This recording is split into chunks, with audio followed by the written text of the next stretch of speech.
ఆంధ్రప్రదేశ్ ఎన్నికల ఫలితాలు ఎవరూ ఊహించని విధంగా వెలువడ్డాయి.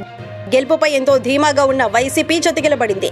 టీడీపీ కూటమి అనూహ్య విజయం సాధించింది.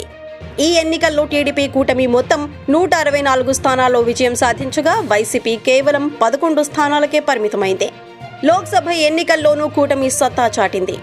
టీడీపీ, బీజేపీ, జనసేన కలిపి మొత్తం 21 ఎంపీ సీట్లు గెలుచుకుంటే వైసీపీ 4 సీట్లకే పరిమితమైంది.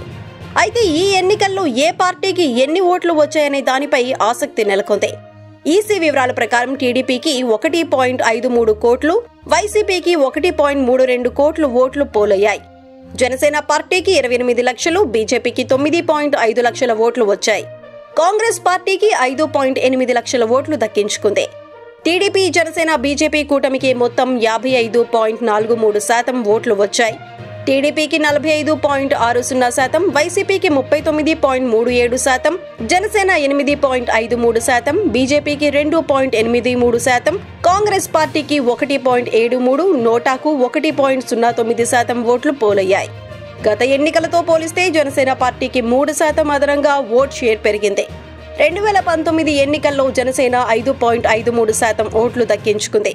ఈసారి ఎన్నికల్లో ఓట్ షేర్ పెరగడంతో గుర్తింపు కలిగిన పార్టీగా జనసేనకు కేంద్ర ఎన్నికల సంఘం గుర్తింపు రానుంది.